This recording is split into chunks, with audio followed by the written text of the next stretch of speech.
Maya Angelou said that when we know better, we do better. And I like the thought of that. Like, I've quoted that many, many times. But aren't there things that you absolutely know are good for you and you're not doing them? Are there things that you absolutely know are not good for you and you are doing them? Right? Well, can I tell you? I know this one. I get it. And I know there's no goodness in refined sugar. I know that that cinnamon croissant from the farmer's market that I love on a Saturday morning, there is no goodness in that. But I have this thing, this way of being where I would much rather live to 100 with chocolate than 120 without chocolate, and that I came to this incarnation for the food. And so I still indulge in things that I know are not good for me. Just part of how I choose to do life. Kind of like some people like bungee jumping or race car driving or extreme sports, rock climbing, where they actually do have the potential to die. But their joy and their love of that challenge is so much that they're willing to take that risk to do that thing that in their experience makes them feel alive and come alive. Well, I get so much joy out of those things that I still have them as part of my life, even though I know there's no goodness in them apart from the drug-like feelings, the pleasure on the palate, and the joy that I get. So why is it that if we're so intelligent as a species that we can engage in behaviors that aren't good for us? Well, in Return to Food, the book I wrote, I have a concept called pick your poisons. And in every healthy culture on the planet, they will smoke something, they'll drink something, they'll eat something, they might have a mushroom or some kind of natural substance that alters their state, that is addictive, that also will have toxic effects on their body. And for whatever reasons, there's a multitude of reasons why we engage in addictive behaviors or substances that alter us. Here's the thing, trying to find the balance of having those things without becoming addicted to them is, it's a challenge. That's why for some people, zero tolerance is the way for them. They really have to have a zero tolerance policy, that particularly people who have had serious addictions, drug addictions, and for some people, serious sugar addiction, they have to be in a no tolerance zone.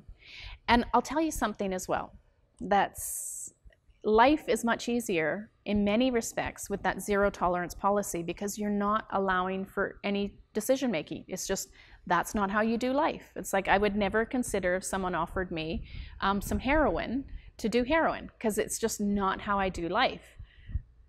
I don't even think about it. It's not an option. Very different when it comes to sugar. I still make those choices even though I would consider myself reasonably intelligent, and I know there's ill effects in them. When we know better, we do better. Well, there is a place of knowing that does change our behaviors. And depending on where we are in our life, we might have those zero tolerance kind of times. And then there are times where we feel strong within ourselves. We have a good mental, emotional, and spiritual balance in our life. We have good physical activities, and we might, engage in those things that we know aren't good for us. The bottom line is that in every culture that engages in addictive behaviors, whether that's coffee or alcohol or smoking something, when it becomes a problem is when the bulk of what you're doing is not highly energizing, nourishing, and protective, mentally, emotionally, and spiritually. So within the framework of your life, if you are nourishing yourself with your food, if you're moving your body, if you have really positive social interactions with people, if you have great spiritual practices, you get out in nature, all those kinds of things, having that little something something once a week or twice a week probably isn't going to be a problem. But if things are out of balance or out of kilter, or you're facing something that's really difficult and challenging, or you're not listening to your soul, what's going to happen is those little something somethings, or you're just going to just want it until you have a whole string of something somethings, and then you start to feel the crashes, you feel the depression. Only you know what is right for your body and for your life. For you, it might be zero tolerance, and you just know yourself, and that's what you got to do. There might be some of you also who are thinking, yeah, I can handle a little bit of it. And the truth is that the way you're doing life is speaking to you in a different way. When you know better, you do better, using Maya Angelou's words. One of the biggest pieces of that is knowing yourself, knowing where you're at, and being completely honest with yourself. Because you can be at a place where you think you can handle it, but your life's speaking to you, showing you that you aren't handling it. There's a quote I use in Return to Food. It says, addiction is your body's way of listening to your soul. There's a few things you can do in this place. Get quiet. Meditation is awesome. Journaling is awesome. Getting out in nature is awesome to do this.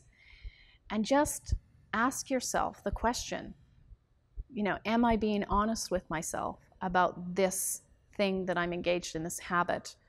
And when you start to get quiet and you start to listen to your body, the answers will come to you.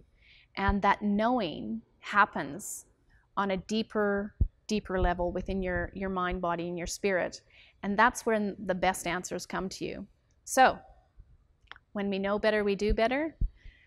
Sometimes it's actually in the doing, the getting quiet and the listening, that the true knowing comes up. And when we start to listen to that and follow it up with action, we really do achieve a wonderful sense of sweet freedom. If you liked the video, please give us a thumbs up and like it. Subscribe to the channel and share it with people you care about that can benefit from this. And join our incredibly supportive Facebook group. And lastly, if you're looking to get sugar-free naturally, follow the links below and find out more about the Sweet Freedom online program.